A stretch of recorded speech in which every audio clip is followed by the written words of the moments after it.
Do you like shooters, do you? Do you like shooters? Good. Follow me, let me show you something. Come on.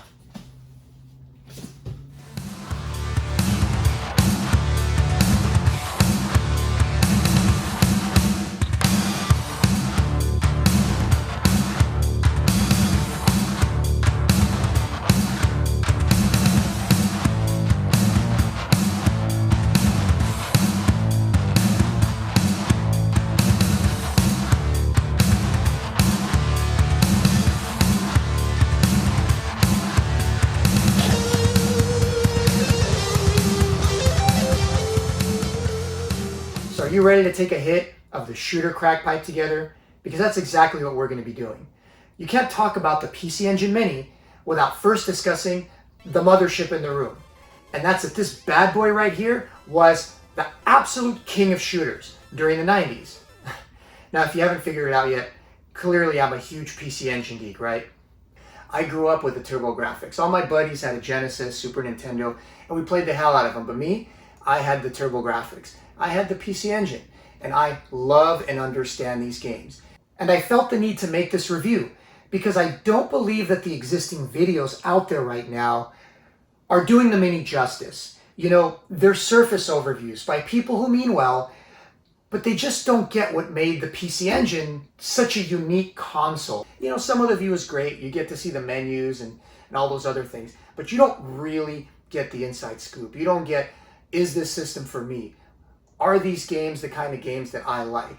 So I'm here to give you a real review of the PC Engine Mini by someone who admittedly loves the PC Engine. And look, I'm not going to pull any punches. I love the PC Engine, and if this has problems and it pisses me off, I'm going to let you know about it. And believe me, I've already been playing this, and there's a couple things about this that do piss me off.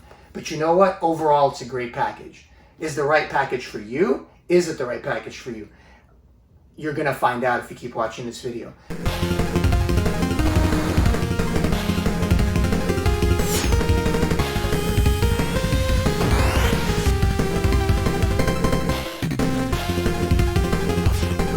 The PC Engine was the mecca. If you don't like shooters, you can just turn off this video right now, stop watching, don't bother. The system's not for you. Sure, they've got a couple of cool games on here like the Castlevania Rondo of Blood. It's probably the best Castlevania you've ever played. It's probably one of the best ever made. But this console and the PC Engine and the TurboGrafx was all about shooters. No, not those shooters. You know what I'm talking about, asshat. Real shooters. Pew pew shooters, shootemups, shmups, whatever you like to call them. PC Engine was the king of shooters, the absolute undisputed king. No other console had the depth, breadth, and just, I mean, look at this. The sheer amount of shooters and awesome. I mean, seriously, guys, come on. So if you're here to learn about the actual PC Engine, what made it cool, why you should have it, then this is the right video for you. Yeah, of course, I'm gonna go over the little menus and, show you all the cool features, the Easter eggs, all that stuff that I found. I'm also gonna compare it to real hardware because guess what? I have a real PC Engine Duo and a real PC Engine CD and a real TurboGrafx in these games. And I'm gonna show them side by side. I'm gonna show you what's kick-ass about this system, and I'm gonna show you what sucks. And then you're gonna decide whether it's for you or not. But if you don't like shooters, don't waste your time. If you do love shooters, let me tell you, nothing compares to the PC Engine. But you know what does piss me off? The people that are making judgment calls on some of these games, influencing your opinions on whether you should buy this mini console or not, when they clearly don't have enough experience with these games. Perfect example. I've seen at least 2 videos now referencing the game Lords of Thunder as unplayable due to the input lag on the Mini. And I'm here to tell you that that is utter bullshit. Now, how do I know? Well, A, I've been measuring the input lag on the Mini and other Mini consoles, and I'll show you that later in the video. But B, because for this review, I've actually been playing through most of these games, start to finish, just like I've done before on original hardware. And I didn't really have that much trouble with it. Now, does the Mini have lag? Sure, it's got some input lag, just like all the other Mini consoles. But unplayable? Hardly.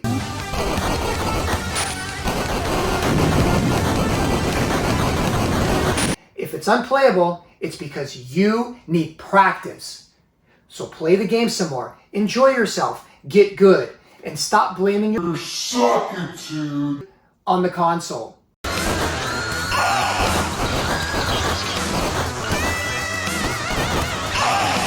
All of the gameplay clips in this video are my own. I recorded them using my capture card, and I went out of my way to make them as entertaining as possible. But I hope what you'll see is that all of these games that you see me playing are very, very much playable.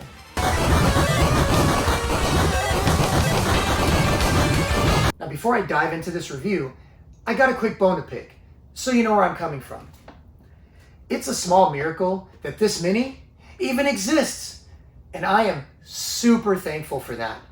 It's bringing a renewed interest to an amazing library of games that more people should be able to experience. So if you're one of those elitists that just won't shut up about how all emulation sucks, original hardware is the only way to play some of these games, I can't play with some of that lag, ugh, God, no way. Your snobbery doesn't impress anybody, let alone me. Everybody deserves to be able to play these games. Not just you, not just people that can afford original hardware, and not just people that have their nose in the air. Maybe they just like the idea of a mini console to play their games that looks like the original, that they can take with them on trips to plug into an LCD TV. What's it to you? What you sound like is an elitist prick. No, what you are is an elitist prick that has their nose so far up their ass you've forgotten what fresh air smells like. That's what. Oh, or how about these guys? Don't you know you can download an emulator for free and play all the games you ever want to on your computer? Oh, I just bought a game station. Only cost me $50 and it has thousands of games on there. This Mini is a waste of money.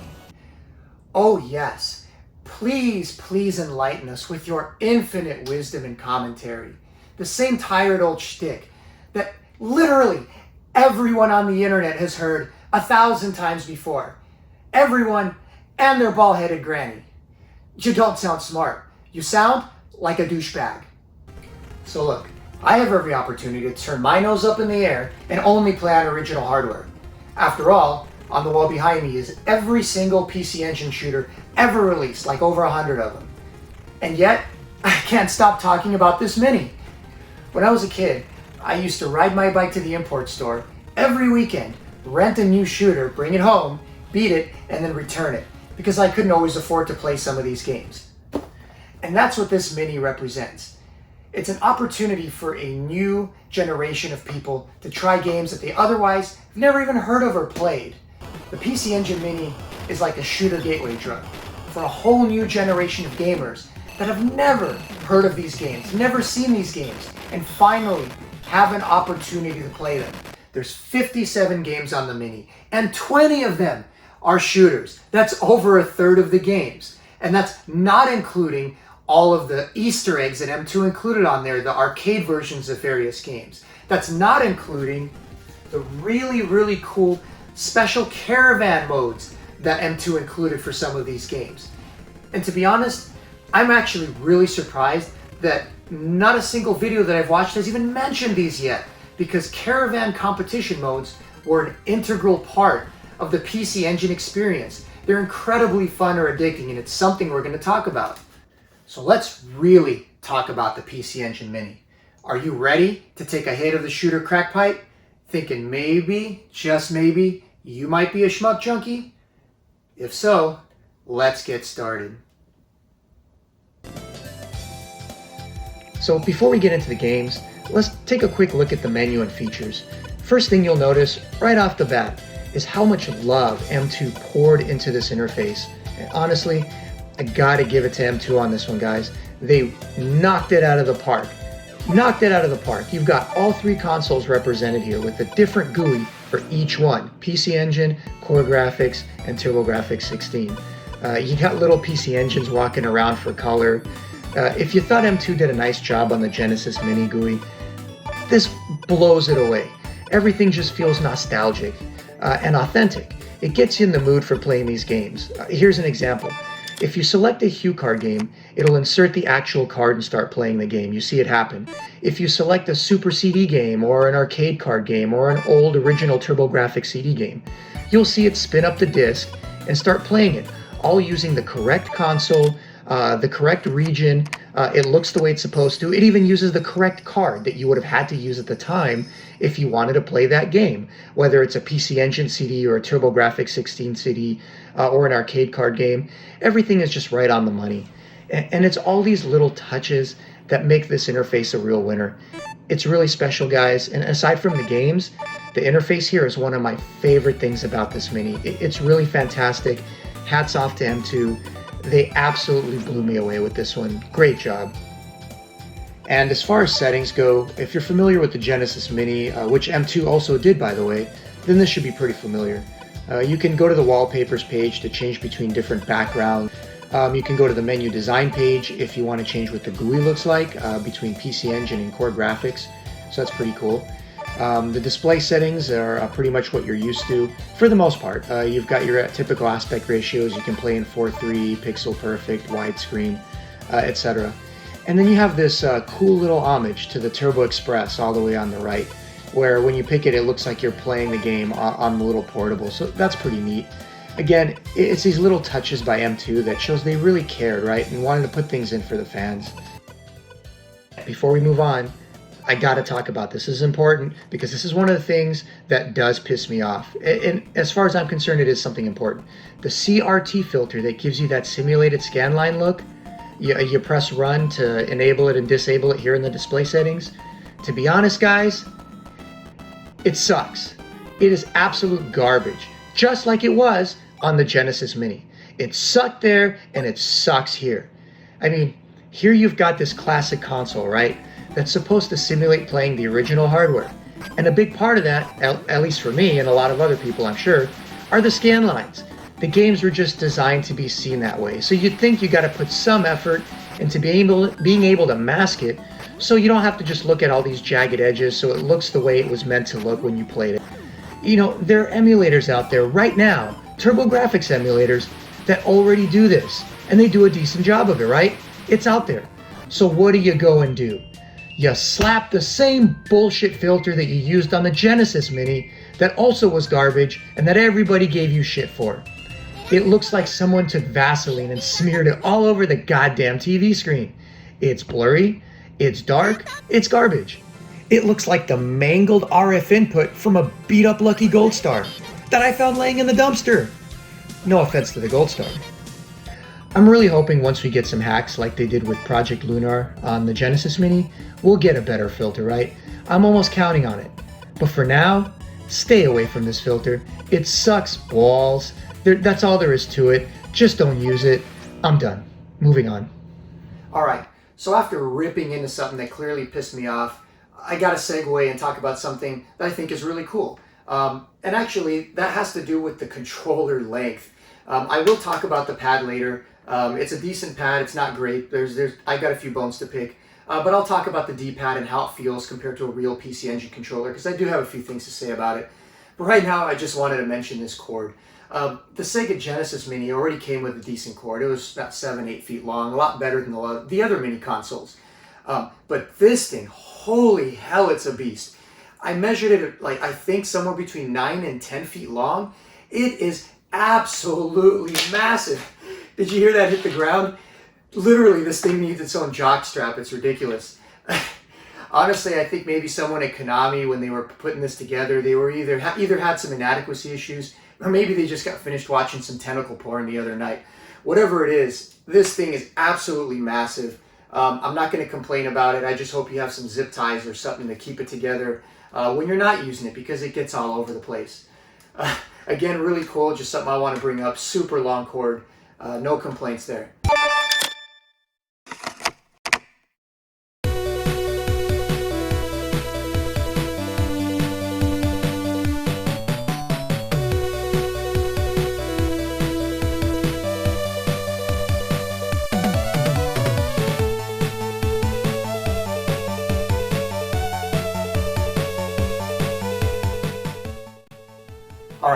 So in the beginning of the video, I promised to give you the inside scoop on these games, something the other videos are not going to probably do. And that's exactly what we're going to do, so let's get started. You can't talk about the TurboGrafx or the PC Engine without first talking about this game, Blazing Lazers.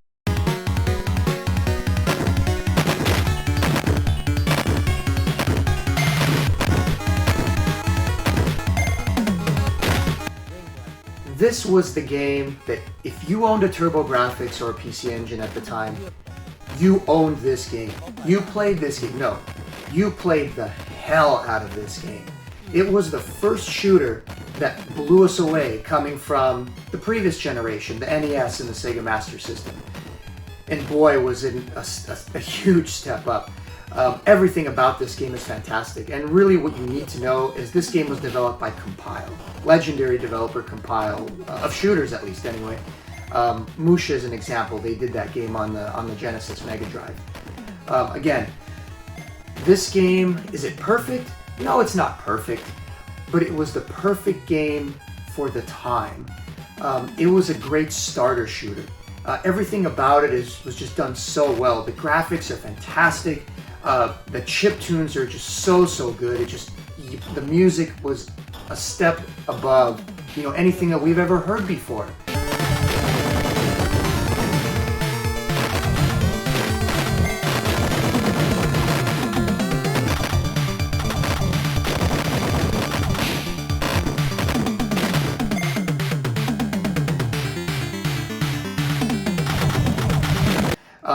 And it plays like butter. The game just plays so unbelievably fast.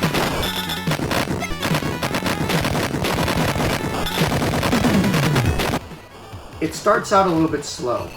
One of the problems with the game is the pacing. The first couple levels especially, there's not a ton going on. And really, once you get past the first few levels and you get toward the middle and later stages of the game, this game does start to kick your ass. It will get hard.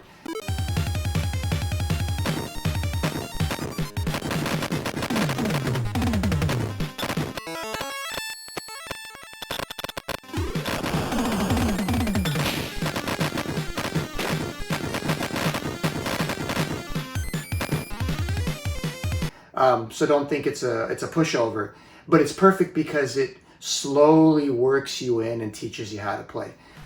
It's an excellent game by any standard, and one you absolutely should play and should be excited about playing if you're interested in the PC Engine mini. Moving on.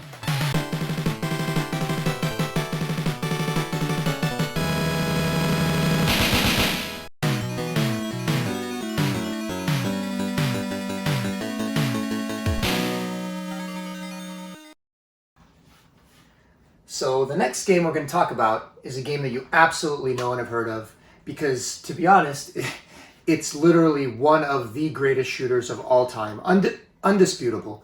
And that game is R-Type.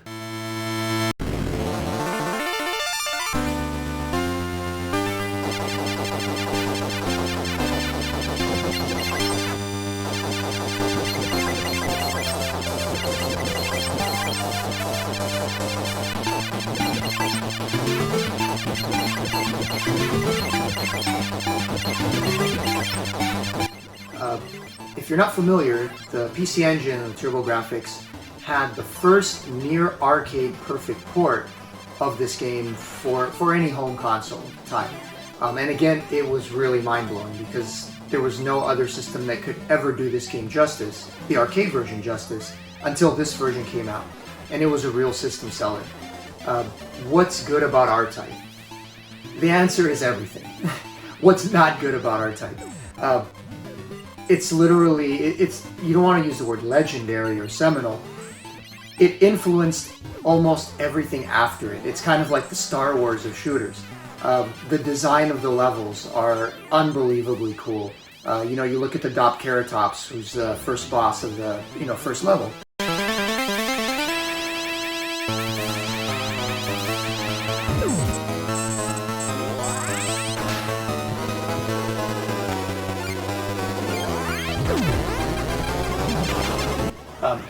And right there, my diorama, if you haven't noticed it yet.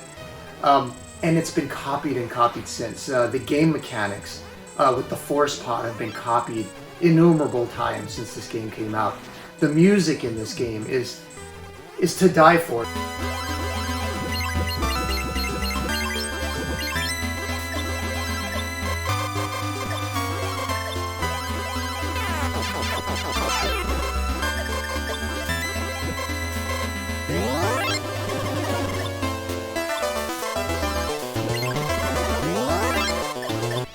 Unlike the last game that we talked about, this game is also not only one of the best shooters ever made, it's also one of the hardest. Not just hard, it is insanely hard. Hard as balls. One of the hardest shooters ever made.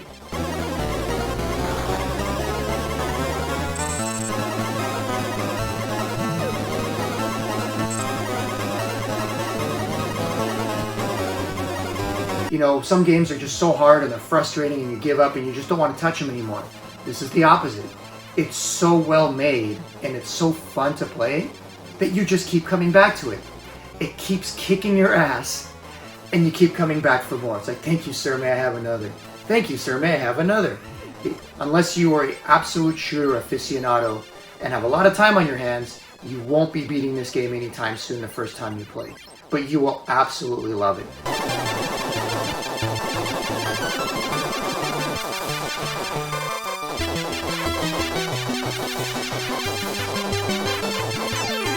There's not enough superlatives I can use for R-Type. One of the best horizontal shooters ever made.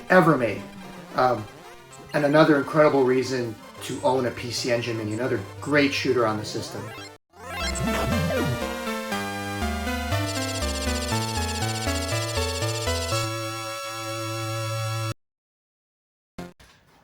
Alright, so now I'd like to just knock 3 games right off and talk about Konami, or what I like to call the Konami Trio. Konami actually had 5 total shooters on the PC Engine, and these 3 are all represented on the Mini. Now we're talking about old school Konami, right? 8 and 16-bit days Konami. You know, the Contras, the Castlevanias, genre-defining games. You know, the Konami that could do no wrong. And when you're talking about genre-defining games and you're talking about shooters, you absolutely have to talk about this game first, which is Gradius.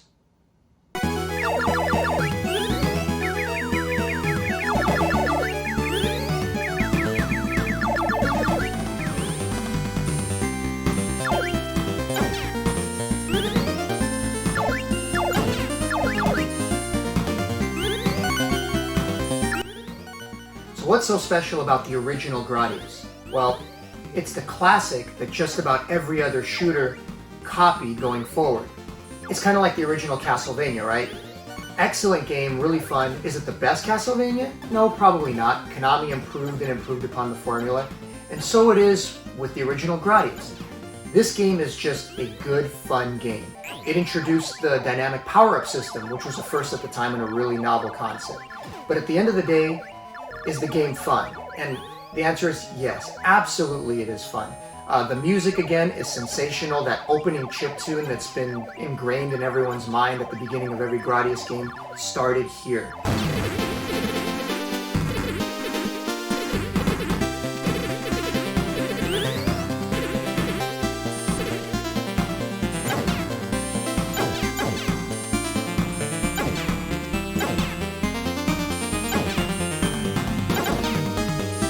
So you can't have any of these other games that I'm going to talk about next without having this, and that's what makes it special.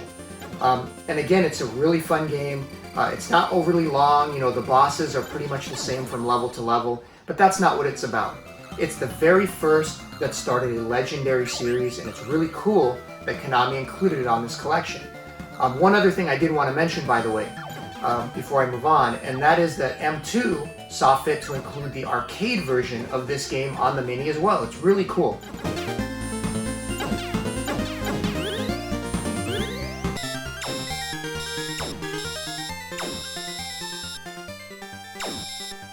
So if you press and hold select and then hit run when you start the game, what happens is it'll start the arcade version of Gradius.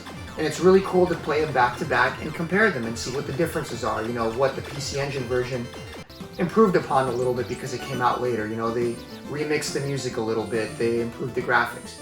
but you've got the original arcade version on here as well, so that's really cool. And again, you can't have these next games I'm going to talk about without first having this. And the next game is Salamander.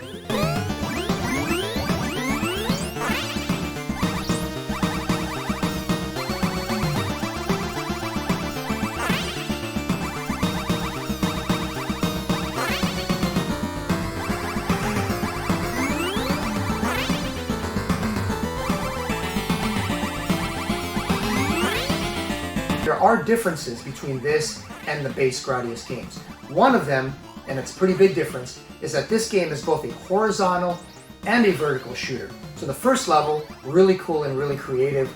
You're working your way through what feels like a living, breathing organism. It's a very organic feel versus the, Gradius. And then as soon as you beat the boss, it flips and goes to vertical. So now you're playing a top-down shooter. And then it goes back to horizontal. And then it goes back to vertical. So it kind of changes things up, and that's a lot of fun. It's, that's something a lot of shooters have done, or any of them have done at the time that I can remember.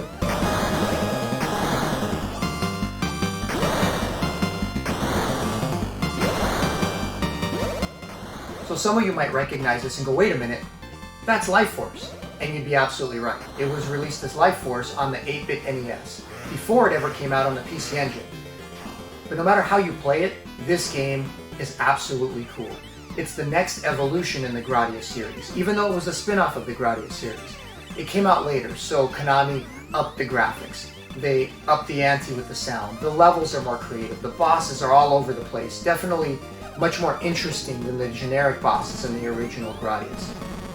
If I may mention it again, the music in this game, absolutely sublime on some of these levels.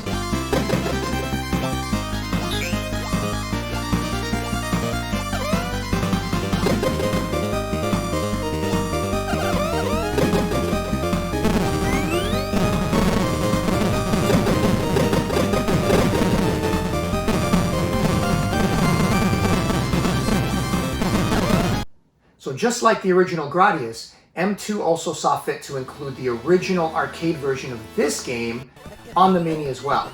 And unlike Gradius, which is a little bit older versus the PC Engine Mini conversion, the arcade version of this game is actually a bit improved over the PC Engine version. So it's actually a really cool addition. Again, it's something that you can play versus playing the PC Engine version, and it's accessible on the Mini.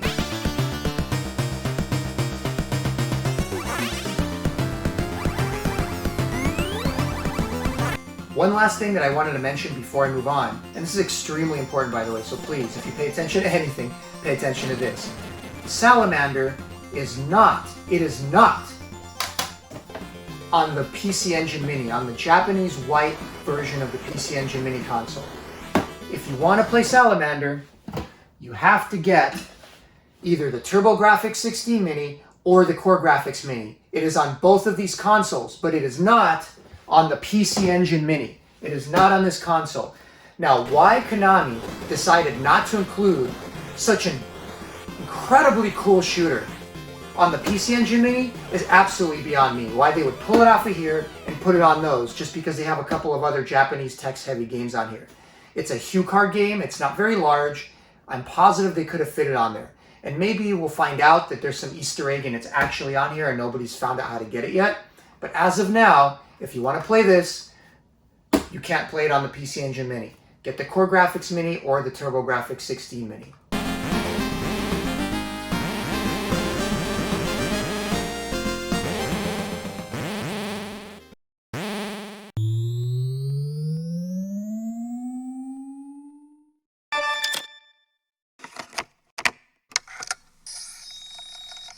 So I saved the best for last, and that game is Gradius 2. Oh man, is this game good. Shoot it in the head.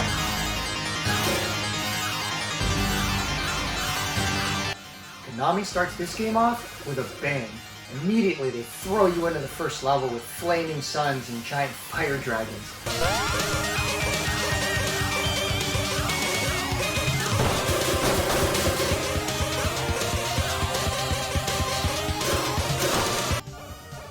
Everything about Gradius 2 is amplified. The graphics are on a different level. The music, like I mentioned, is sensational. It's on a CD now, so it sounds unbelievably good. The bosses are creative and varied. The game is twice as long as any of the games that came before it. It's got these great nods to the previous games where you've got a boss rush and you're fighting bosses from Salamander, you know, in some of the first games. Even the music repeats from some of the Salamander games. This game is just pure nostalgia.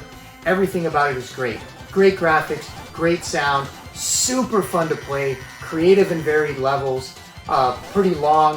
Like I said, really, you can't go wrong with Gradius 2. This game alone is one of the best reasons to get a PC Engine Mini. It's that good. But there's also one other thing about this game. It is hard as hell.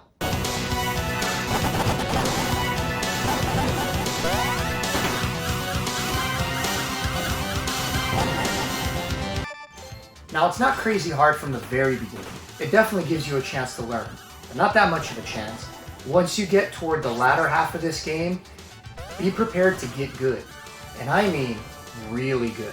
This game will kick your ass. The famous speed level makes a return, and it requires some memorization. Fun as hell, but hard.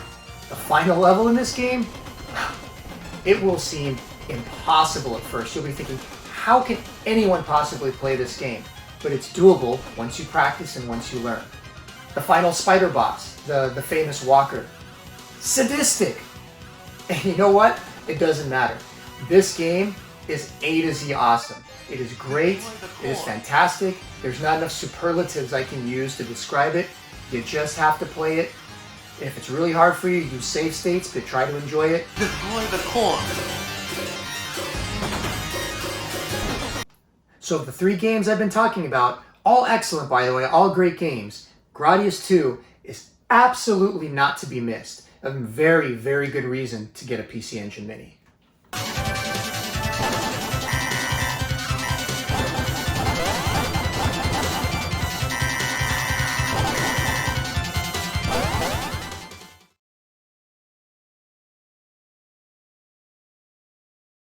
Hey, excuse me, sir. Have you played Lords of Thunder yet? Huh? Lords of Thunder? No?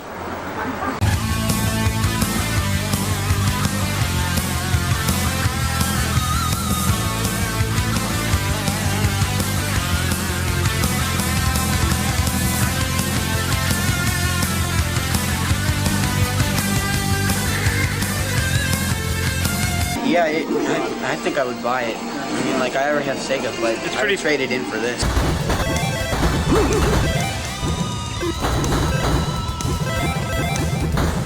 By far the best shooter anywhere right now, in the arcade or otherwise.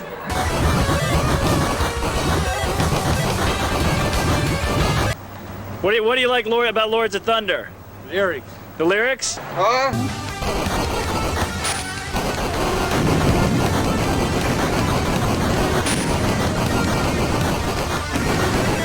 What do you think of Lords of Thunder? It's my favorite game. In fact, ever since my baby's been born, that's all I do.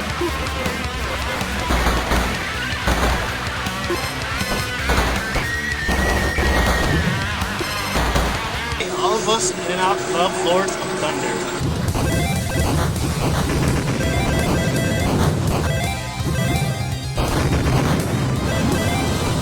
I like to play the game.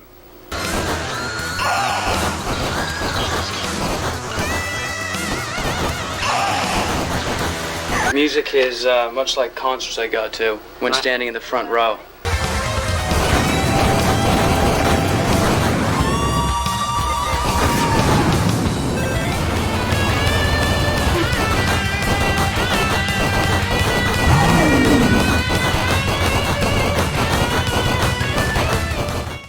Get this free t-shirt when you buy Lords of Thunder now. Yes!